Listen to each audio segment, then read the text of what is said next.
Hello friends, welcome to your own channel civils तैयारी।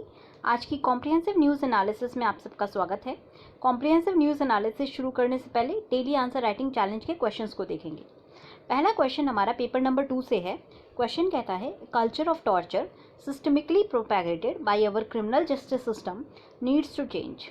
What all systemic changes must be enforced to change the culture of torture. तो बहुत अच्छे हम यहाँ पे जो है एग्जांपल्स लेंगे, लॉ ऑफ टॉर्चर की बात करेंगे, उसके अलावा हमारा जो यूनाइटेड नेशंस का कन्वेंशन है टॉर्चर के ऊपर उसकी बात करेंगे, और इंडिया ने क्या क्या यहाँ पे इंडिया चेंजेस कर सकती है उन सब चीज़ों के बारे में बात करेंगे। ये हमारा द हिंदू से लिया गया है। आज का जो हमारा वीडियो था थोड़ा सा बड़ा हो रहा था, इसीलिए मैंने बाकी कुछ लिया नहीं है, बाकी कुछ और डिस्कस नहीं किया है। पेपर नंबर 3 से हमारा सेकंड क्वेश्चन है, integrated disease surveillance program needs to be fine tuned in order to be a meaningful information tool for tracking, tracing and understanding disease outbreak. Comment। तो सांकेतिक रोग निगरानी कार्यक्रम को एक बीमारी के प्रकोप को ट्रेस करने और समझने के लिए सार्थक सूचना उपकरण होने के लिए ठीक होने की आवश्यकता है। टिप्पणी करें। मतलब यहाँ पे आपको जो है इंटीग्रेटेड डिजीज सर्वेलेंस प्रोग्राम के बारे में बात की गई है। अगेन ये काफ़ी इंपॉर्टेंट आपका बन जाता है, क्योंकि कोविड में या किसी भी नए डिजीज़ आउटब्रेक में एक डिजीज़ सर्वेलेंस प्रोग्राम के होने की काफ़ी इंपॉर्टेंस है। और हमारा इंडिया का डिजीज़ सर्वेलेंस प्रोग्राम क्या है, क्या कमियां हैं, इस बारे में हम डिस्कशन करेंगे। 150 वर्ड का है, तो शॉर्ट आंसर के रूप में इसकी डिस्कशन करना है। तो चलिए शुरू करते हैं। सो गाइस, हमारा जो क्वेश्चन नंबर 1 है उसको हम यहाँ से सॉल्व करेंगे। क्वेश्चन में जो है टॉर्चर कल्चर के बारे में कहा गया है, और ये बहुत ही अच्छा आज आर्टिकल आया, बहुत अच्छा आर्टिकल है। इसको काट के अलग अपने फोल्डर में आप रख लीजिएगा कि यहाँ से आपका डेफिनेटली इस बार क्वेश्चन आना है। क्यों आना है? पुलिस ब्रूटैलिटी को और टॉर्चर कल्चर को लेकर के, क्योंकि ये इंटरनेशनल हमारे सामने यहाँ से केस है और नेशनल केस, दोनों जगह से हमारे पास केसेस हैं। एक तो जॉर्ज फ्लॉयड वाला केस और एक हमारे जो फादर सन डुओ हैं जयराम जी का केस। ये दोनों केसेस काफ़ी इंपॉर्टेंट हैं, और ये जो है आने वाले बहुत टाइम तक हमारी जो क्रिमिनल जूरिस्प्रूडेंस है उसको शेक करेंगे, हमारी जो कॉन्शियंस है उसको भी शेक करेंगे। तो अब इसको जो है लिखा गया है वो आपके तमिलनाडु के एक्स CJI रह चुके हैं, तो आप समझ सकते हैं कितना डेप्थ के साथ ये आर्टिकल लिखा गया होगा। तो आर्टिकल में जो है दिया गया है कि कैसे जो टॉर्चर कल्चर है ये रिस्पॉन्सिबल रहा है और बहुत सारी कस्टोडियल किलिंग्स के लिए। साथ साथ इसमें रिकमेंडेशंस भी दी हुई हैं, जो कि हमें अपने आंसर राइटिंग में एक प्रिस्क्रिप्शन देनी होती है कि किस तरह से हम जो है चेंज करें इस कल्चर को, तो वो प्रिस्क्रिप्शन भी इसमें दी हुई है। इसीलिए ये आर्टिकल काफ़ी इंपॉर्टेंट बन जाता है। अब देखिए, अभी जो इसका आप कुछ भी जो है इंट्रोडक्शन के में कुछ भी आप यूज़ कर सकते हैं। इवन ये जो इंट्रोडक्शन है काफ़ी अच्छी टेम्पलेट है इंट्रोडक्शन की, जहाँ पे ये लिखा हुआ है कि everyone has heard the tragic death of P. Jayaraj and J. Bennix, father-son duo at a small town in Toothukudi. Jairaj was arrested by police following an altercation with them on keeping his son's mobile phone shop open in violation of lockdown rules. तो background सबको पता होगा, आपको मालूम होगा news के बारे में। अगर नहीं मालूम है तो थोड़ा सा मैं बैकग्राउंड दे देती हूँ। हुआ क्या था कि लॉकडाउन रूल्स में 8 बजे जो है दुकान बंद करनी थी शाम को। ये जो फादर सन डुओ था, इन्होंने 8:15 तक जो है दुकान खोली हुई थी। अब पुलिस ने जो है इनको इसी बिहाफ पे अरेस्ट किया था। जो लीगल रीज़न बताया गया था वो यही था कि इन्होंने लॉकडाउन का वायलेशन किया है। इसके चक्कर में जो फादर थे P. जयराज, इनको जो है पहले अरेस्ट किया गया और इनको जो है काफ़ी टॉर्चर किया गया पुलिस में। जब इनको टॉर्चर किया जा रहा था तो ऑब्वियसली जब अरेस्ट करके फादर को लेके जा रहे हैं तो सन ने भी फॉलो किया, और बेटा भी साथ साथ पुलिस स्टेशन पीछे गया था। बेटे के नाम पे उस वक्त कोई अरेस्ट वारंट नहीं था, वारंट जो है P. जयराज जी के नाम पे था। तो जब जयराज को जो है पुश किया गया और जयराज के साथ बदतमीज़ी की गई, P. बेनिक्स को गुस्सा आया और उन्होंने जो है अपने फादर को बचाने की कोशिश की, जो कि 58 ईयर्स ओल्ड थे। आप कह सकते हैं कि almost he was a senior citizen. तो बेनिक्स को भी फिर फाइनली अरेस्ट किया गया, क्योंकि शॉप जो है बेनिक्स के नाम पे थी। तो जो अरेस्ट रूल्स डाले गए वो लॉकडाउन के वायलेशन के रूल्स डाले गए दोनों फादर और सन को लेकर के। उसके बाद जो है उनका कस्टोडियल टॉर्चर उनके साथ किया गया और साथ साथ उनको मजिस्ट्रेट के सामने भी पेश किया गया था और इवन मजिस्ट्रेट ने उनके रिमांड को बढ़ा दिया था। तो यहाँ पे जो क्वेश्चंस हैं वो खड़े हुए हैं ना केवल पुलिस के रोल पे बट ऑल्सो कि मजिस्ट्रेट का जो रोल होता है जहाँ पे रिमांड पे डाला जाता है लोगों को, उस रोल के ऊपर भी क्वेश्चंस काफ़ी अब खड़े हो रहे हैं। तो देखिए इन दोनों को जो है गिल्टी देखा कोर्ट ने और कि ऑफेंस की ये गिल्टी हैं क्योंकि इन्होंने जो है शॉप को ओपन रखा था, लॉकडाउन वायलेशन इन्होंने किया था और इसीलिए इनको जो है मैक्सिमम जो इनको सज़ा मिलती इस अगर ये जो है अगर ये गिल्टी पाए नहीं गए थे, मतलब ये ऑफेंस के लिए पकड़े गए थे, अरेस्ट हुए थे। अरेस्ट का मतलब गिल्टी नहीं होता है, ठीक है। अभी हमें प्रूफ करना है पूरा कि ये गिल्ट इनकी एस्टैब्लिश करनी है, गिल्ट अभी एस्टैब्लिश नहीं है। इनको जब हमने अरेस्ट किया और अगर ये गिल्टी पाए भी जाते तो कितनी इनको जो है मैक्सिमम सज़ा मिल सकती थी? 3 महीने का प्रावधान था, मैक्सिमम 3 मंथ्स का जो है इम्प्रिजनमेंट था उस पर्टिकुलर ऑफेंस के लिए। बट स्टोरी में क्या हुआ, ऑफेंस की जो है डायरेक्ट सज़ा जो है डायरेक्ट पुलिस के द्वारा सुनाई गई और यहाँ पे कस्टडी में इतना ज़्यादा पीटा गया कि ये दोनों ठीक थे, देवर फिजिकली फिट। उसके बावजूद जो है पुलिस रिमांड में ये रहे, पुलिस ने इनकी रिमांड सीख की, इनको जो है जज ने जो मजिस्ट्रेट था वहाँ का, डिस्ट्रिक्ट मजिस्ट्रेट था, उसने रिमांड बढ़ा दी, इनकी रिमांड में दे दिया था इनको और फाइनली जो है मैकेनिकली ये रिमांड जो है ग्रांट की गई। ये भी नहीं देखा गया कि इन दोनों लोगों की गलती क्या है, ना इनसे कोई क्वेश्चनिंग की गई, ना कोई रेशनल देखा गया कोर्ट के द्वारा और फाइनली इनको रिमांड में भेज दिया गया था। अब रिमांड में भेजने के बाद इवन एज जो इनका अगर आप विटनेस की बात करें तो इनका लॉयर एज ए विटनेस था, लॉयर प्रेजेंट था और पूरा का पूरा जो आपका पुलिस स्टेशन है, पुलिस स्टेशन में सारे लोग वहाँ पे प्रेजेंट थे। इवन जो फ्रेंड्स ऑफ पुलिस करके जो यहाँ पे एक पब्लिक प्राइवेट पार्टनरशिप में जो वॉलेंटियर पुलिस होती है, इवन उसके वॉलेंटियर्स भी प्रेजेंट थे और उन सब के सामने जो है ये आप क्रूएलिटी या टॉर्चर किया गया दोनों को पकड़ के। और अल्टीमेटली इतना ज़्यादा टॉर्चर किया जा रहा था कि कुछ डिटेल्स ऐसी इमर्ज हो रही हैं। इवन जो लॉयर ने बताया, जो कि खुद आई विटनेस है, उसने भी ये चीज़ बताई कि इन लोगों की जो स्किन थी ना वो भी बाहर निकल के आ गई थी, इतना ज़्यादा इनके साथ टॉर्चर किया गया था। फाइनली जो है अल्टीमेटली इतना ज़्यादा टॉर्चर होने की वजह से इनकी जो डेथ थी वो हो गई और ये एक अवॉइडेबल डेथ थी, दोनों डेथ्स अवॉइडेबल थी। अब आप उस फैमिली का एक बार सोच के देखिए जहाँ पे एक न केवल फादर चला गया, दोनों अर्निंग मेंबर्स की जो है क्रूअली जो है और किसके द्वारा हत्या की गई, पुलिस के द्वारा हत्या की गई है। तो ये जो है it is nothing but a murder, और वो भी जो है सिस्टमिक मर्डर है। और ये शो करता है कि किस तरह से जो लॉ एनफोर्समेंट सिस्टम है वो पूरी तरह से ब्रेक डाउन किया हुआ है उस जगह में। अगर आप तमिलनाडु पुलिस की बात करें तो तमिलनाडु पुलिस का इस तरह के जो केसेस हैं ये पहले नहीं हैं, नए नहीं हैं। आपने सुना होगा कुछ साल पहले स्टरलाइट का एक जो है केसेस, स्टरलाइट की फैक्ट्री थी, उसके खिलाफ जो है बहुत सारे एजिटेशंस निकाले गए थे स्टरलाइट फैक्ट्री को बंद करने के लिए, और इनमें जो एजिटेटर्स थे उनको पकड़ के पुलिस ने इसी तरह का टॉर्चर उनके ऊपर भी अनलीश किया था।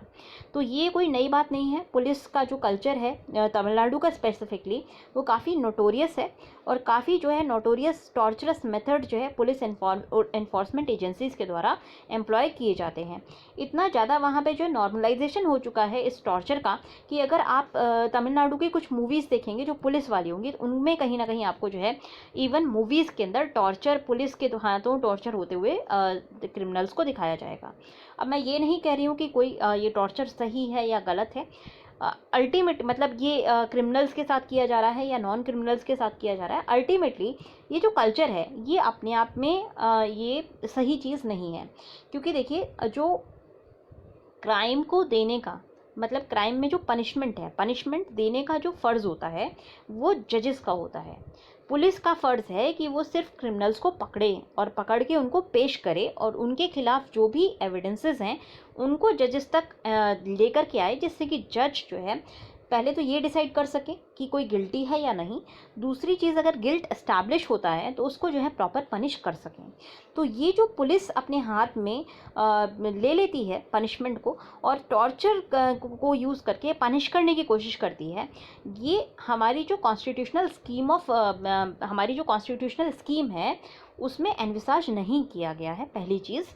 दूसरी चीज़, इस तरह का जो कल्चर है ये डेमोक्रेटिक कंट्री के अंदर एनविसाज कभी नहीं होता है। और तीसरी चीज़, ये जो ह्यूमन राइट है उसका क्लियर वायलेशन है, ह्यूमन राइट्स का क्लियर वायलेशन है ये। तो टॉर्चर जो है अगर आप देखें तो बहुत सारे जो है मद्रास हाई कोर्ट में बहुत सारे इस तरह के केसेस आए हैं। इवन जब ये पर्टिकुलर जो राइटर हैं, जब ये सीजेआई थे, तब इनके सामने भी केसेस आए थे, जब बहुत सारे जो है पुलिस टॉर्चर के केसेस सामने आए थे। और ये जो प्रॉब्लम है सिर्फ तमिलनाडु तक सीमित नहीं है।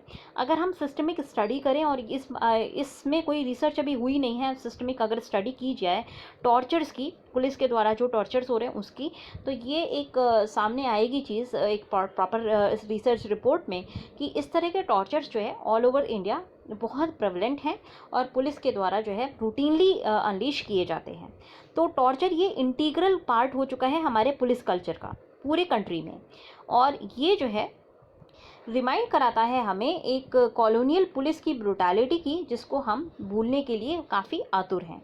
ऑफिशियल डेटा भी एक्सेप्ट करता है। ये देखिए, हम सिर्फ on the face of it नहीं कह रहे हैं, ये ऑफिशियल डेटा से हम जो है इस बात को जस्टिफाई कर सकते हैं कि पुलिस टॉर्चर एक रियलिटी है। और डेटा हमेशा जो है ऑल्दो क्वालिटी हमेशा आप सस्पेक्ट कर सकते हैं, क्योंकि ऑब्वियसली जब पुलिस की तरफ से जो ऑफिशियल डेटा आ रहा है तो हमेशा वहाँ पे नंबर्स को अंडरमाइन करने की कोशिश की जाती है। फिर भी इवन जो डेटा अवेलेबल है, जो कि ओपन डेटा है और जो कि ऑफिशियल डेटा है, इवन वो ये चीज़ एक्सेप्ट करता है कि पुलिस ब्रूटैलिटी एक नॉर्म है, रियलिटी है, पुलिस टॉर्चर एक रियलिटी है।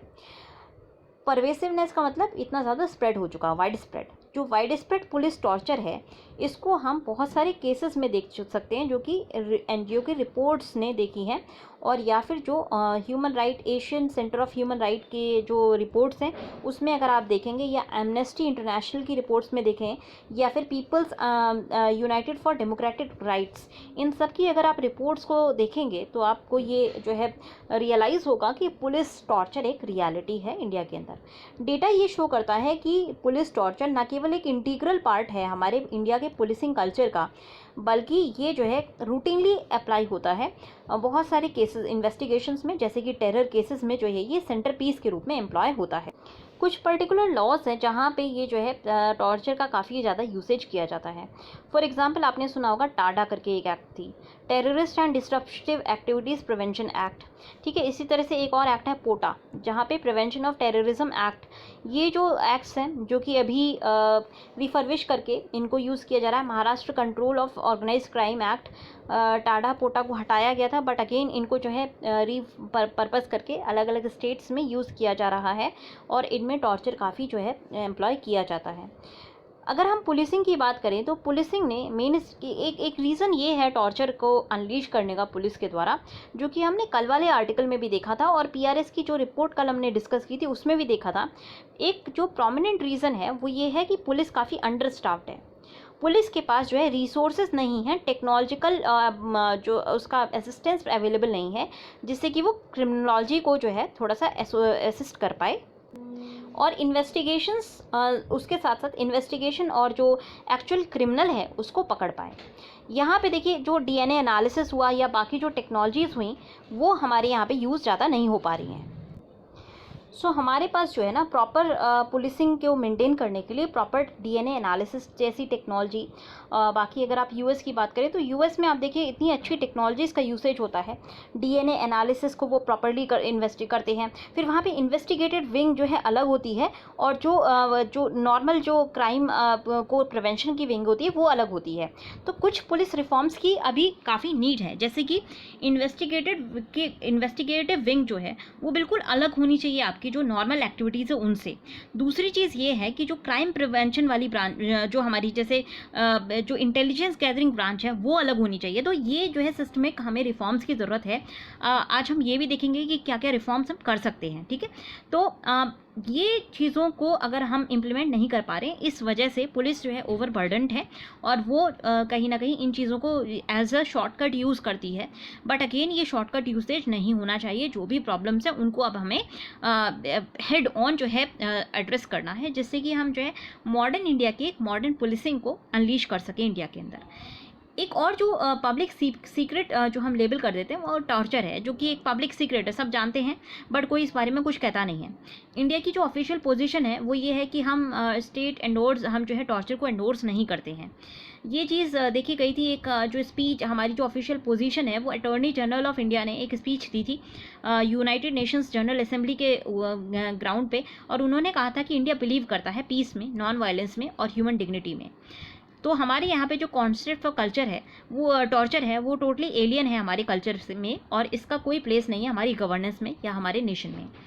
अगर आप इसको इस पर्टिकुलर स्पीच को देखेंगे तो ये पूरी एक हिपोक्रेसी है, क्योंकि हम सब जानते हैं कि कल्चर ऑफ टॉर्चर जो है एक रियलिटी है, आप इसको झुटला नहीं सकते हैं किसी भी स्पीच को देकर के। बट अगेन इस तरह से आप जो है आंसर राइटिंग में आप इन चीज़ों को यूज़ नहीं कर सकते हैं। आप आंसर राइटिंग में हाँ ये दिखा सकते हैं कि ये आपको, अगर आप लिख रहे हैं कि टॉर्चर होता है तो आपको एविडेंसेस देने हैं, और एविडेंसेस आप कब देंगे, जब आपके पास फैक्ट्स हों। और सबसे बड़ा फैक्ट क्या है कि पी जयराज का जो मर्डर है, उनके जो भाई हैं, उनके जो बेटे हैं उनका मर्डर हुआ। फिर इस तरह के बहुत सारी आपको घटनाएं मिल जाएंगी जहाँ पे जो है पुलिस ब्रूटैलिटी में बहुत सारे लोगों की मृत्यु हुई है। तो ये जो एग्जाम्पल्स हैं, इससे आप जो है प्रूव कर सकते हैं अपने पॉइंट को कि पुलिस जो टॉर्चर है वो एक सिस्टमिक कल्चर है, और ऐसी चीज़ें इंडिया में होती रहती हैं। तो अब हमें क्या करना चाहिए? देखिए, कॉम्पेंसेशन करना या फिर विक्टिम की फैमिली को कुछ पैसा पे कर देना, या फिर सिर्फ जो प्रिपरेटर्स हैं उनको प्रोसिक्यूट करना, ये पीसमिल एक्शंस हैं, और इससे बात नहीं बनेगी। इससे जो सिस्टमिक प्रॉब्लम्स हैं वो सॉल्व नहीं होंगी। आज एक पी जयराज थे, कल को कोई और होगा उनकी जगह पर। जब तक हम जो रूट कॉज ऑफ प्रॉब्लम है उसको एड्रेस नहीं करते, तब तक इस तरह की जो समस्याएं हैं वो चलती रहेंगी। तो हम क्या कर सकते हैं? इंडिया एक सिग्नेटरी है UNCAT, United Nations convention against torture का, जो कि इंडिया ने साइन किया था 1997 में। बट अभी तक इंडिया ने अभी इसको रेटिफाई नहीं किया है, तो लीगली ये बाइंडिंग नहीं है, बट इंडिया जो है सिग्नेटरी है। और ये जो UNCAT है ये एक काफ़ी अच्छा मैकेनिज़्म है जहाँ पर टॉर्चर की प्रैक्टिसेस को डिटर किया जाता है या रोका जाता है। इवन इंडिया को के जो है UNCAT साइन करने से पहले भी सुप्रीम कोर्ट ने बहुत सारी ग्लोरियस जूरिस्प्रूडेंसेस लाई हैं, जहाँ पे हाईलाइट किया गया है कि इंडिया के अंदर कल्चर ऑफ टॉर्चर है और उसको हम सॉल्व कर सकते, उसको जो है सॉल्व किया जाना चाहिए। फॉर एग्जाम्पल, राघवीर Singh versus state of Haryana 1980 का ये केस था। यहाँ पे कोर्ट ने साफ साफ कहा था कि कोर्ट काफ़ी ज़्यादा डिस्टर्ब्ड है बार बार जो है डेवलिक रिकरेंसेस को लेकर के, जहाँ पर पुलिस टॉर्चर जो है ये यूज़ किया जाता है कॉमन सिटीजन्स के ऊपर, और उनकी लाइफ्स और लिबर्टी को जो है थ्रेटन किया जाता है। जो गार्जियंस ऑफ लॉ हैं वही ह्यूमन राइट वायलेशन करते हैं और डेथ को कॉज करते हैं लोगों की। ये कोर्ट का कहना है, ये हमारा कहना नहीं है। और कोर्ट ने ये कहा था Raghbir Singh versus state of Haryana में। तो ये जो केस है आपको ये नोट डाउन करना है, कल कुछ केसेस देखे थे वहीं पे आपको ये ऐड करना है। इसी तरह से एक और केस था जहाँ पर सेम सेंटिमेंट्स को दोबारा जो है कोर्ट ने दोबारा बोला था, और उस केस का नाम है Francis chorial मुलियन versus union territory of Delhi. और एक और केस है इसी से रिलेटेड जिसका नाम है Sheela Barse versus state of Maharashtra. दोनों केसेस में कोर्ट ने ये कहा था कि जो क्रूएलिटी और टॉर्चर की जाती है पुलिस के द्वारा, जो भी लोग हैं सस्पेक्टेड ऑफ क्राइम हैं, वो वायलेटिव है आर्टिकल 21 का। ये आर्टिकल 21 के खिलाफ है। आर्टिकल 21 का जो प्रिंसिपल है, इंटरप्रिटेशन था इन केसेस में, ये कंसिस्टेंट था UNCAT के प्रिंसिपल्स के तहत। UNCAT जो है वो एम करता है कि टॉर्चर को प्रिवेंट किया जाए, और कोई भी एक्ट जो कि क्रूअल हो, इनह्यूमन हो और डिग्रेडिंग हो, स्पेसिफिकली पनिशमेंट में, वो जो है पनिशमेंट से उस एक्ट को हटाया जाए। इंडिया ने ऑल्दो साइन कर लिया था UNCAT को 1997 में, बट अभी तक इसको रेटिफाई नहीं किया है। तो ये सबसे बड़ी एक समस्या है। देखिए, हम सिग्नेटरी हैं बट हमने रेटिफाई नहीं किया है। क्योंकि हमने रेटिफाई नहीं किया है इसीलिए हमने कोई लॉ नहीं बनाई है करस्पॉन्डिंग, जिससे कि हम इसको जो है on action on ground changes इसको यूज़ करके ला सकें। 2010 में एक week prevention of torture bill जो है पास किया गया था लोकसभा के द्वारा, और राज्यसभा ने इसको जो है सिलेक्ट कमेटी को भेज दिया था। और यहाँ पे कोशिश की गई थी कि UNCAT को जो है एनफोर्स करने की कोशिश की गई थी इस बिल के द्वारा। बट कमेटी के रिकमेंडेशंस ने ये कमेटी के ये हिस्सा थे, कमेटी का पार्ट थे ये आपके CGI जो है, और कमेटी के जो रिकमेंडेड लॉ थी उसको जो है कभी भी वो कमेटी ने जो भी लॉ बताई थी वो पास नहीं करी गई और वो लैप्स हो गई, अल्टीमेटली उसको लैप्स होने दिया गया यूपीए गवर्नमेंट के द्वारा। 2016 में अश्विनी कुमार जो कि एक सीनियर एडवोकेट हैं और फॉर्मर यूनियन लॉ मिनिस्टर रह चुके हैं, उन्होंने तो ये देखिए इन्होंने जो है एक सुप्रीम कोर्ट में याचिका दायर की थी, पिटीशन दायर की थी, और इन्होंने जो है कोशिश की थी कि जो हमने लॉ साइन कर रखी है उसको रेटिफाई किया जा सके। तो कोर्ट ने क्या जवाब दिया? सुप्रीम कोर्ट ने इस पिटीशन को डिसमिस कर दिया और कहा कि सुप्रीम कोर्ट के पास इतनी अथॉरिटी नहीं है कि वो जो है मैंडेमस को यूज़ करके किसी रेटिफाइड किसी भी ट्रीटी को एज अ लॉ में कन्वर्ट करा, मतलब किसी भी साइन ट्रीटी को रेटिफाई करवा सके। तो ये कोर्ट का जो है कहना था। इसके अलावा 2017 में लॉ कमीशन ने अपनी 273rd रिपोर्ट जो है सबमिट की थी, और उसके साथ साथ उन्होंने एक ड्राफ्ट टॉर्चर लॉ भी सबमिट की थी। तो ये जो भी बच्चे PSIR वाले हैं या जो भी बच्चे पॉलिटिकल साइंस वाले हैं वो एक बार जो है ड्राफ्ट टॉर्चर लॉ भी देख लें कि क्या क्या उसमें ड्राफ्ट में दिया गया था। मेंस के पॉइंट ऑफ व्यू से हम जो है इसको डिटेल में डिस्कस करेंगे, ड्राफ्ट टॉर्चर लॉ को एक अलग सेशन बना करके कि क्या जो है लॉ के पार्ट्स हैं, और मॉडल पुलिस एक्ट, दोनों चीज़ें जो है अलग डिस्कस की जाएंगी अगर आपकी मर्ज़ी होगी तो, क्योंकि मैं जो है मेरे पास थोड़ी सी टाइम की कमी रहती है। अगर आपको देखना है, नीड है, तो इनको हम डिस्कस कर सकते हैं। तो ये दोनों जो है लॉ कमीशन ने ड्राफ्ट टॉर्चर लॉ दी थी। आप याद रखें कौन सी रिपोर्ट में आया था, 273rd रिपोर्ट में आया था। इवन इस लॉ को भी जो है रेटिफाई नहीं किया गया, या फिर सुप्रीम मतलब जो हमारी लेजिस्लेचर है इसने इस लॉ को फॉर्मली जो है अप्लाई नहीं किया। तो ट्रीटी रेटिफिकेशन एक पॉलिटिकल डिसीजन होता है। इसी तरह से अगर हम लेजिस्लेशन की बात करें तो वो एक फंक्शन होता है आपकी पार्लियामेंट का, और दोनों जो है पार्लियामेंट का या फिर जो भी स्टेट लेजिस्लेचर है उसका, दोनों ने हमें फेल किया है यहाँ पर as a government, as a political decision जो गवर्नमेंट का होना चाहिए, वहाँ पे पॉलिसी मैटर के रूप में कल्चर ऑफ टॉर्चर को रोकना चाहिए, दोनों चीज़ें जो है नहीं की गई हैं। कहीं ना कहीं सुप्रीम कोर्ट ने एक जो पिटीशन को रिजेक्ट कर दिया, तो वो एक तरह से उसका खुद का जो जूरिस्प्रूडेंस जहाँ पे सुप्रीम कोर्ट से कि आपको पता होगा कुछ जो है काफ़ी लॉज बन के आई हैं, तो उसका थोड़ा सा ये एक उसकी अब आप देख सकेंगे उससे दूर हटने वाली बात होगी। सुप्रीम कोर्ट ने अपने एंडेवर्स को यूज़ करके एक विशाखा गाइडलाइंस इशू की थी, जो कि बहुत एक अच्छी लॉ है फीमेल जो है sexual harassment at work place के लिए। इसी तरह से सुप्रीम कोर्ट ने लॉ जो है डिज़ाइन की थी convention on elimination of all forms of discrimination against women, इसको यूज़ करके। फिर उसी तरह से बहुत सारी ऐसी लॉज हैं जो सुप्रीम कोर्ट की तरफ से आई हैं। तो सुप्रीम कोर्ट इसी तरह से जो UNCTAD है, अगर वो कोर्ट को या फिर अगर आप बोलें कि पार्लियामेंट को ये मैंडेमस जारी नहीं कर सकती थी कि इस तरह की लॉ बनाए, तो at least supreme court in the minimum जो कर सकती थी वो ये था कि इस लॉ को पढ़ के एक जो है मॉडल लॉ डिज़ाइन कर देती, जो कि फिर मैंडेट हो जाता हमारे पार्लियामेंटेरियंस को कि इस तरह की लॉ बनानी ही बनानी है। तो यहाँ पे एक सुप्रीम कोर्ट का फेलियर हम देख सकते हैं। देखिए जो मैनर है जिसमें टॉर्चर बिल को ट्रीट किया गया है वो दिखाता है कि हमारे जो aspirations as a people of India उसको जो है मेंटेन नहीं किया गया है सक्सेसिव गवर्नमेंट्स के द्वारा अक्रॉस द पॉलिटिकल पार्टीज। सभी पॉलिटिकल पार्टीज अलग अलग तरह की पॉलिटिकल पार्टीज पावर में आ चुकी हैं, अलग अलग प्रोमिसेस को लेकर के आ चुकी हैं, बट ये पुलिस टॉर्चर को रिमूव करना किसी की भी एक प्रायोरिटी नहीं रही है। 23 ईयर्स से कंटिन्यूसली जो लॉ, तो हमारे जो पिछले 23 ईयर्स हैं वहाँ पे ऐसी बहुत सारी अपॉर्चुनिटीज़ थी जिनको यूज़ करके हम एक systemic law on torture design कर सकते थे, बट इनको जो है अवॉइड किया गया है अलग अलग तरह की गवर्नमेंट्स के द्वारा। एक और जो रीज़न है इसको अवॉइड करने का वो ये है कि कोई भी पब्लिक आउटक्राई नहीं होती अगेंस्ट पुलिस टॉर्चर, क्योंकि हमारी जो साइकी है, हमारी जो इंडियन मीडिया है, हमारी जो पॉपुलर सोसाइटी है, वो किसी को भी द मोमेंट किसी को जो है पुलिस एकदम अरेस्ट करती है उसको जो है गिल्टी वर्डिक्ट दे देती है, उसके जो भी एक्शंस हैं उनको जो है गिल्टी करार दे दिया जाता है, और हम जो है उसकी डेप्थ तक नहीं जाते, गिल्ट को एस्टैब्लिश करने से पहले ही उसको जो है गिल्टी मान लेते हैं।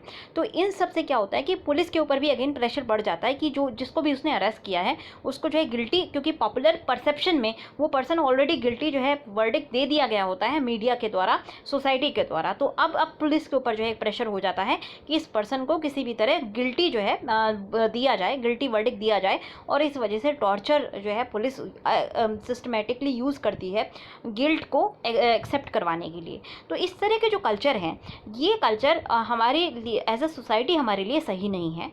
जैसे कि यूएसए में एक मूवमेंट लीड किया जा रहा है लोगों के द्वारा, जहाँ पे एक नेशनल डिबेट चल रही है यूएस में पुलिसिंग को लेकर के। इवन जो है वहाँ पे एक रेडिकल रिफॉर्म्स की बात हो रही है, डिफंडिंग की बात हो रही है, डिसआर्मिंग की बात हो रही है पुलिस को लेकर के।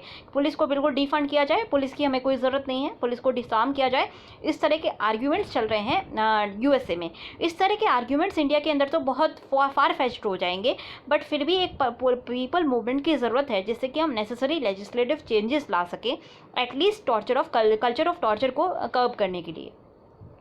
सिर्फ इसको जो है ये पीपल की तरफ से इनिशिएटिव आ सकता है, लोगों को इसके खिलाफ खड़ा होना पड़ेगा जैसे कि बाकी दुनिया में हो रहे हैं लोग। इसके लिए इंपॉर्टेंट स्टेक होल्डर्स जैसे कि बार हो गया, मीडिया हो गया, सिविल सोसाइटी हो गया, स्टूडेंट ग्रुप्स हो गए, इनको आगे आना होगा और सबकी काफ़ी रेलेवेंट रोल होता है। हम सब लोग जो है प्रेशर ग्रुप्स के फॉर्म में एक्ट करते हैं, हम एक सिविल सोसाइटी का हिस्सा हैं और सिविल सोसाइटी को खड़े होकर के एक स्टैंड लेना होगा कि हमें जो है टॉर्चर का कल्चर अब एक्सेप्टेबल नहीं है, पुलिस को अपनी मेथडोलॉजी चेंज करनी होगी। और ये अगर हम प्रेशर बनाते हैं तो प्रॉपर लॉज आएंगे, लेजिस्लेशन आएंगी और पुलिस रिफॉर्म को भी एक बढ़ावा मिलेगा। इससे हमारी ये जो लॉ सिस्टम है, हमारा जो प्रोटेक्शन सिस्टम है, हमारा जो लॉ एनफोर्समेंट सिस्टम है, वो ज़्यादा स्ट्रेंथन होगा। इसीलिए एज अ सिविल सोसाइटी अब ये ओनस बॉल हमारे कोर्ट में है कि हम इसको जो है इस अपॉर्चुनिटी को यूज़ करके एक मूवमेंट क्रिएट करने की कोशिश करें जहाँ पे ये टॉर्चर कल्चर एंड किया जा सके। सो गाइज नेक्स्ट जो आर्टिकल है, in an uncertain world a seat at the global high table. ये बहुत ज़्यादा इंपॉर्टेंट आर्टिकल नहीं है, इसके अंदर बहुत ज़्यादा पढ़ने वाला टेक अवे पॉइंट कुछ नहीं है, ज़्यादा प्रोपेगेंडा है, तो इसको आपको पढ़ने की ज़रूरत ऐसा नहीं है क्योंकि हम बहुत अच्छे आर्टिकल्स जो है यूएनएससी की नॉन परमानेंट सीट पे ले चुके हैं। एक बहुत ही फ़नी इसमें आपको मैं अगर लाइन बताऊँ तो आपको खुद उस लाइन से पढ़ के जो है अंदाज़ा लग जाएगा कि आर्टिकल पढ़ने लायक है या नहीं। देखिए यहाँ पे देखिए एक एग्जाम्पल इन्होंने दिया है कि फॉर इंस्टेंस 192 वोट जो है कास्ट हुए थे, इंडिया को 184 वोट मिले यूनाइटेड नेशन जनरल असेंबली के ग्राउंड पे और यूएनएससी में हमारी सीट के लिए। जो मिनिमम रिक्वायरमेंट होती है वो 2/3 वोट की होती है, ठीक है। हमें कितने मिले? 184 वोट मिले, मतलब सिर्फ 8 नेशंस ऐसे थे जिन्होंने इंडिया को वोट नहीं किया। अब यहाँ पे इस आर्टिकल में क्या आर्ग्यू किया गया है कि अब ये मैटर ऑफ कंसर्न है इंडिया के लिए कि वो कौन सी 8 कंट्री हैं जिन्होंने इंडिया के लिए वोट नहीं किया है। अब आपको एक और चीज़ जान के हैरानी होगी, कनाडा जो है हार गया इलेक्शन। जब कनाडा जैसे एक डेवलप्ड कंट्री इलेक्शन हार सकती है और पाकिस्तान का जो एक पार्लियामेंट था वहाँ उसके ग्राउंड पे ये बात हुई है, पाकिस्तान के पार्लियामेंट में ये बात हुई कि इंडिया को 184 वोट कैसे मिल गए। वहाँ पे हमारे जो इंटेलेक्चुअल्स हैं वो ये आर्ग्यू कर रहे हैं कि 184 वोट मिले, 8 वोट कहाँ गए। ऐसा अभी तक नहीं हुआ है। अभी तक अगर आप यूनाइटेड नेशन सिक्योरिटी काउंसिल के जो भी नॉन परमानेंट मेंबर्स की जो भी इलेक्शंस हुए हैं वहाँ पे 100% पूरे के पूरे वोट किसी भी कंट्री ने आज तक गेन नहीं किए हैं। तो ये जो हमारा वोट स्ट्रेंथ है काफ़ी अच्छी है और यहीं से आपको पता चल जाएगा कि इस आर्टिकल में ज़्यादा कुछ पढ़ने वाला है नहीं। तो अब हम नेक्स्ट आर्टिकल की ओर मूव करते हैं और ये जो है हमारे लिए सेकंड क्वेश्चन में भी था, स्टेइंग अलर्ट करके ये हमारा आर्टिकल है। सेकंड क्वेश्चन हमारा जो है इंटीग्रेटेड डिजीज सर्विलेंस प्रोग्राम के बारे में बात करता है। 150 वर्ड का जो हमारा क्वेश्चन है तो एक छोटा सा ही हमें राइटअप चाहिए। तो हम पहले देख लेते हैं IDSP है क्या। IDSP जो है इंटीग्रेटेड डिजीज सर्विलेंस प्रोग्राम, ये बैकबोन है हमारी डिजीज़ मॉनिटरिंग नेटवर्क का। ये क्या करता है, ये सेंटर और वाइडर वर्ल्ड से जो भी डिजीज़ आ रही हैं उसके बारे में वीकली बेसिस पे इन्फॉर्मेशन देता है कि कहाँ पे जो है डिजीज़ का आउटब्रेक इमर्ज हुआ है, क्या क्या सर्च है नोवेल पैथोजेंस के बारे में, इन सब चीज़ों की जो है मॉनिटरिंग करता है और इन्फॉर्मेशन डिसमिनेट करता है। उसके अलावा ICDS जो है आपका जो है IDSP, so sorry for miss pronunciation. IDSP जो है आपका ये भी बताता है कि रेट ऑफ स्प्रेड क्या है डिजीज़ का, मतलब जो हम R0 की बात करते हैं ना, ये R0 भी बताता है कि रेट ऑफ स्प्रेड क्या है डिजीज़ का और क्या रेमेडियल एक्शंस वर्ल्ड वाइड लिए जा रहे हैं और इंडिया ने क्या लिए हैं। तो ये एक अगर हम देखें एज ए कॉन्सेप्ट, ये बहुत अच्छा कॉन्सेप्ट है। ये हमारी जो पूरी जो मेडिकल फर्टिनिटी है उसके लिए एक as a centralised information system का काम करता है जिससे कि एपिडेमिक्स की जो स्प्रेड है उसको कंट्रोल किया जा सके। बट इसकी जो इम्प्लीमेंटेशन है, देखिए इंडिया के अंदर बहुत अच्छी जो आइडियाज़ आते हैं बहुत अच्छे आते हैं। प्रॉब्लम हमारी जो आ रही है वो हमेशा इम्प्लीमेंटेशन फेज इसमें प्रॉब्लम आती है। अगर आप IDSP के साइट पे जाएं, IDSP की साइट पे जाएंगे और वहाँ पे आप देखेंगे कि वेबसाइट है इसकी, IDSP की प्रॉपर वेबसाइट है। इस वेबसाइट पे अगर आप लॉगिन करते हैं तो आपको जो डेटा मिलेगा वो सिर्फ 16 मार्च से 22 मार्च तक का लेटेस्ट डेटा मिलेगा। अभी क्या चल रहा है? अभी जुलाई चल रहा है आपका। जुलाई से पहले अगर आप जून की बात करें तो जून में हम ऑलमोस्ट 5 लाख के आसपास केसेस रीच कर चुके हैं नोवल कोरोना वायरस के। ये एक मेजर डिजीज़ आउटब्रेक है और इतना अनप्रेसिडेंटेड लेवल का डिजीज़ आउटब्रेक हाल फिलहाल में नहीं हुआ है। और ये जो वेबसाइट है, इस वेबसाइट ने इस आउटब्रेक को प्रॉपर्ली कैप्चर नहीं किया है। उसके अलावा IDSP की वेबसाइट पे सिर्फ 6 डिजीज़ आउटब्रेक्स जो है और उनके अलर्ट्स जारी किए गए हैं, जबकि बहुत सारे आउटब्रेक्स बीच बीच में होते रहते हैं। लास्ट ईयर इसने 17 अलर्ट जारी किए थे, 2018 में 28 अलर्ट्स जारी किए थे, 2017 में 45 अलर्ट जारी किए गए थे। 11th वीक में इस साल जो है 28 अलर्ट्स जारी किए गए हैं। 12 अलर्ट जो है कोविड-19 को लेकर के हैं और ये केवल 110 केसेस जो डिजीज़ के हैं उनको करस्पॉन्ड करते हैं, क्योंकि मार्च में जो है डिजीज़ एस्केलेट होनी शुरू हुई थी, उससे पहले के ही हैं, उसके बाद का जो डेटा है वो अपडेट नहीं किया गया है। तो एक तरीके से अगर हम इस सिचुएशन को अंडरस्टैंड करने की कोशिश करें तो ये होगा कि ये जो पर्टिकुलर पोर्टल है जहाँ पे एक हमें इंफॉर्मेशन टाइमली मिलनी चाहिए थी, जिससे कि गवर्नमेंट्स हेल्थ केयर फैसिलिटीज़ वगैरह अपनी जो फैसिलिटीज़ हैं उनको रैम्प अप कर पाएँ, वो इस वक्त हॉल्ट पर है। कोविड-19 के बाद स्पेसिफिकली जो है कोविड-19 से जूझते वक्त government health care facilities reporting नहीं कर रही हैं सभी बाकी डिजीज़ की। तो कोविड-19 की रिपोर्टिंग तो हो रही है बट बाकी डिजीज़ की रिपोर्टिंग नहीं हो रही। इसी वजह से ICDS जो है बाकी डिजीज़ के अलर्ट्स जारी नहीं कर रहा है। ये एक रीज़न हो, ये जो है हम यहाँ से डिराइव कर सकते हैं, क्योंकि आप देखेंगे कि पास्ट ईयर्स में जो रिपोर्टिंग थी, अलर्ट्स थे वो ज़्यादा थे। इस साल अलर्ट्स कम हैं जबकि डिजीज़ के आउटब्रेक्स कम नहीं हुए हैं। तो इसका मतलब ये है कि जो बाकी डिजीज़ हैं उनको नेग्लेक्ट किया जा रहा है और ये कहीं ना कहीं फॉर एग्जांपल जो ट्यूबरक्लोसिस इन्फेक्शन है उनके नोटिफिकेशन में रिडक्शन हुआ है। इसी तरह से बाकी जो डिजीज़ हैं जैसे कि डेथ फ्रॉम एक्सीडेंट है या कोई और कंटेजियस डिजीज़ हैं जैसे कि सारी करके आपके डिजीज़ हैं, इन सब के जो आउटब्रेक्स हैं, इन सब के जो अलर्ट्स हैं, इनमें कमी आई है। तो ये जो है आउटब्रेक्स, बहुत सारे ऐसे आउटब्रेक्स हैं जो कि रूटीनली रिपोर्ट किए जाते हैं जिनमें पैथोजेंस होते हैं, जैसे कि जो इनको हम कॉन्ट्रैक्ट करते हैं कंटामिनेटेड वाटर से या एयर से, इन सबको जो है डिसमिनेट किया जाता है इस पर्टिकुलर वेबसाइट पे या इस पर्टिकुलर डेटाबेस पे और उसके अकॉर्डिंग जो है रिस्पॉन्सेस लिए जाते हैं। अब रीजंस क्या हैं डिक्लाइन के, ये हम बाद में सोच सकते हैं, बट क्या अनएक्सेप्टेबल चीज़ ये है कि मार्च 12 के बाद जो है पब्लिक अपडेट हुए ही नहीं है इस पर्टिकुलर पोर्टल पे। पैंडेमिक ने दुनिया को ये सिखाया है कि कोई भी मॉडलिंग, फोरकास्टिंग, कोई भी मॉडल है वो किसी भी डिजीज़ के स्प्रेड को पूरी तरह से फोरकास्ट नहीं कर सकता। बट अगेन ये एक बहुत इंपॉर्टेंट टूल है जो कि हमारे पॉलिसी डिसीजन मेकिंग में हेल्प करता है। तो ऐसे में रूटीन सर्वेलेंस करना डिजीज़ का बहुत इंपॉर्टेंट है। पूरा देखिए, जो चाइना के ऊपर पूरा जो आज मीडिया खड़ा है, पूरा जो वर्ल्ड है वो चाइना को इस वक्त दोषी इसलिए दे रहा है क्योंकि चाइना ने कहीं ना कहीं अपने रूटीन सर्वेलेंस प्रॉपर्ली नहीं किया है। तो इंडिया को भी रूटीन सर्वेलेंस में ये कोताही नहीं बरतनी चाहिए। IDSP जो है एक मेजर मैन पावर क्रंच को फेस करता है। रीज़न, और IDSP क्यों नहीं कर पा रहा? क्योंकि उसके पास मैन पावर क्रंच है, उसके पास पब्लिक एक्सपीरियंस की थोड़ी सी कमी है, उसके पास मॉडलिंग फैसिलिटी नहीं है प्रॉपर्ली, ये डिजीज़ की मॉडलिंग नहीं कर पा रहे हैं, प्रेडिक्शन की कमी है, और ये उसके अलावा जो रिसोर्सेज हैं उनको डाइवर्ट करके पैंडेमिक को कर्व करने में यूज़ किया जा रहा है। तो इसीलिए यहाँ पे जो डिबेटेबल ये हो सकता है कि हम ये कितना यूज़फुल होगा, या कोविड सर्वेलेंस को यूज़ करके, कोविड सर्वेलेंस से जो भी हम एक्सपीरियंसेस गार्नर कर रहे हैं उसको यूज़ करके हम जो अपनी IDSP पोर्टल है उसको कितना बेटर बना सकते हैं, ये क्वेश्चंस हैं मेरे फ्यूचर पॉलिसी मेकर्स को देखने हैं। बट एसेंशियल ये है कि ओवरऑल सर्वेलेंस को इम्प्रूव करना काफ़ी इंपॉर्टेंट है। टाइमली अपडेट्स देना पब्लिक और इंटरनेशनल हेल्थ एजेंसीज को काफ़ी ज़रूरी है, इससे कि हम जो है पैंडेमिक, बाकी जो इमर्जिंग पैंडेमिक्स हैं, जो नोवल वायरसेस हैं, जो नोवल डिजीज़ हैं, उनको आइडेंटिफाई कर पाएंगे। और इंडिया जो है इस चीज़ को इग्नोर करना एफर्ट नहीं कर सकता है, क्योंकि हमारी न केवल पॉपुलेशन डेंसिटी ज़्यादा है बल्कि हमारी जो हेल्थ केयर फैसिलिटीज़ हैं वो भी बाकी कंट्रीज़ के कंपैरिजन में कम है।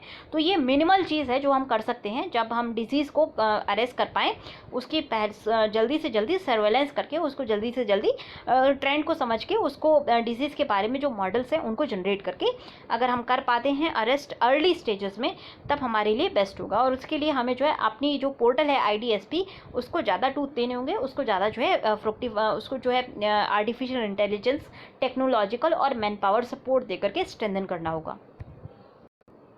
सो नेक्स्ट आर्टिकल हमारा कोर्स कॉन्ट्रैक्शन। इसमें कुछ भी नया नहीं है, आपको पता है कि हमारी आउटपुट और डिमांड दोनों स्लो डाउन हो गए हैं। ऐसे में हमारी जो कोर इंडस्ट्रियल सेक्टर है उसमें जो है श्रिंकेज देखी गई है। मई में जो है 23.4% जो है पैंडेमिक इंड्यूस लॉकडाउन की वजह से इकोनॉमी जो है श्रिंक हुई है। 8 जो हमारी कोर इंडस्ट्रीज होती हैं उनमें से बस एक को छोड़ करके बाकी सभी ने जो है डिक्लाइन शो करी है प्रोडक्शन में। 6 सेक्टर ने डबल डिजिट ड्रॉप शो करी है। फॉर एग्जांपल स्टील और सीमेंट जो है सबसे ज़्यादा बुरी तरह हिट थे। स्टील ने 48.4% का जो है स्लो डाउन कॉन्ट्रैक्शन शो किया है और सीमेंट ने 22.2% का जो कॉन्ट्रैक्शन है वो शो किया है। और ये जो है एक्सपेक्टेड था, क्योंकि सारी जो इंफ्रास्ट्रक्चर रिलेटेड एक्टिविटीज़ हैं, जितने भी सब प्रोजेक्ट थे, ये अभी स्टॉल्ड हैं, किसी में भी काम नहीं चल रहा है। रिफाइनरी प्रोडक्ट जिसका वेट सबसे ज़्यादा होता है उसने भी कॉन्ट्रैक्शन, जिसका वेट ऑलमोस्ट 28% होता है, उसने 21.3% का जो स्लो डाउन है कॉन्ट्रैक्शन है वो शो किया है। और वो इसलिए था क्योंकि व्हीकलर मूवमेंट्स पे कर्व्स लगे हुए थे, इसीलिए डिमांड जो आपकी ऑटोमोबाइल फ्यूल की थी वो स्लोड थी। क्रूड ऑयल और नेचुरल गैस ने भी स्लाइड करना शो कर दिया था। तो यहाँ पे जो इंडिया का हाइड्रोकार्बन एक्सप्लोरेशन और प्रोडक्शन इंडस्ट्री है, इसने भी थोड़ा सा इसमें भी काम सही से नहीं हुआ है। कोल प्रोडक्शन भी तीसरे मंथ लगातार दूसरे मंथ गिरा है। 14% का डिक्लाइन कोल प्रोडक्शन में भी देखा गया, क्योंकि लैक है डिमांड की। इलेक्ट्रिसिटी की डिमांड अभी कम है, इस वजह से जो है कोल की डिमांड भी करस्पॉन्डिंगली कम रही। इलेक्ट्रिसिटी का जो आउटपुट था 15.6% फॉल डाउन हुआ है। और अगेन ये थोड़ा सा अगर आप अप्रैल के कंपैरिजन में देखेंगे तो थोड़ा सा इंप्रूवमेंट है, क्योंकि अप्रैल में ये 23% स्लम्प देखा गया था इसमें। और इसी तरह से अगर हम पार्शियल ईजिंग की बात करें, जिस जो पीक जो summer consumption of house hold होता है, यहाँ पे इलेक्ट्रिसिटी सबसे ज़्यादा कंज्यूम होती है। तो ऐसे में आप देख सकते हैं कि जो हमारा जो इम्प्रूवमेंट है कंजम्पशन का वो बहुत ज़्यादा नहीं है, मार्जिनल इम्प्रूवमेंट है। बस एक जो कोर सेक्टर है उसने पॉजिटिव ग्रोथ शो करी है, वो है आपका फर्टिलाइज़र फैक्टर। 7.5% यहाँ पे प्रोडक्शन हुआ है। तो ये सिग्नल कर रहा है कि कहीं ना कहीं खारिफ सीज़न जो है आपका स्टार्ट पर है और लोगों को इस वक्त फर्टिलाइज़र की ज़रूरत होती है, इसीलिए फर्टिलाइज़र सेक्टर में ग्रोथ देखी गई है। फिर हम ये भी कह सकते हैं कि जो मानसून इस साल का प्रेडिक्टेड मानसून है, ऑलरेडी बहुत अच्छा मानसून चल रहा है, बहुत अच्छी रेनफॉल हो चुकी है। तो हमारी जो कहा भी गया था कि जो हमारी इकनॉमी होगी उसको रिकवर करने में रूरल जो इकनॉमी है उसका बहुत बड़ा योगदान रहेगा, क्योंकि ज़्यादातर जो डिमांड आ रही है वो रूरल इकोनॉमिक सेक्टर से ही आ रही है। पैंडेमिक और लॉकडाउन ने बहुत सारे लोगों को वापस अपने रूरल घरों पे भेजा है। जो कि जॉब सिटी में कर रहे थे वापस वो अपने रूरल एरियाज़ में गए हैं। मनरेगा में आपने देखा है कि बढ़ोतरी हुई है। मनरेगा को यूज़ करके बहुत अच्छे जो है कंस्ट्रक्शन एक्टिविटी और एसेट बिल्डिंग की जा रही है रूरल एरियाज़ में। और उसके अलावा उसको अगर आप कपल करें फर्टिलाइज़र डिमांड से, प्लस अगर आप कपल कर देते हैं हमारी अच्छी रेन से, तो इन सब से एक जो मिक्स्ड हम देख सकते हैं, मिक्स जो हम प्रेडिक्शन कर सकते हैं वो ये है कि हमारी जो रूरल इकनॉमी होगी वो अच्छा डेवलपमेंट शो करेगी। अब जो गवर्नमेंट के सामने एक बड़ी टास्क है वो ये है, पॉलिसी मेकर के सामने जो सबसे बड़ी टास्क ये है कि कोविड-19 को थोड़ा सा हम रोकें, उसके साथ साथ इकोनॉमिक मोमेंटम को हम फर्दर स्लाइड होने से रोकें, और रूरल इकनॉमी के साथ साथ धीरे धीरे अर्बन इकनॉमी को भी रैंप अप करने की कोशिश करें। तो आज के डिस्कशन में इतना ही। अगर आपको पसंद आया हो तो लाइक करना ना भूलें। Thanks a lot and have a good day.